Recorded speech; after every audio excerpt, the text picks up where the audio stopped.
Hello and welcome to this new video on how to change name in Agoda. So if you are new here, subscribe and press the notification bell icon so you don't miss any upcoming further videos. Now let's get started. So first thing you need to do is open the web browser of your choice.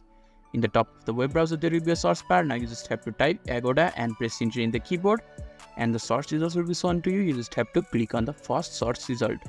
Just click on it and the Agoda interface will be open right in front of you. So this is the interface that is shown to you when you have logged in and signed up successfully. And when you are inside this interface, you just have to look on the top right hand side. There will be a circular icon. You just have to click on that icon and a pop-up box will appear.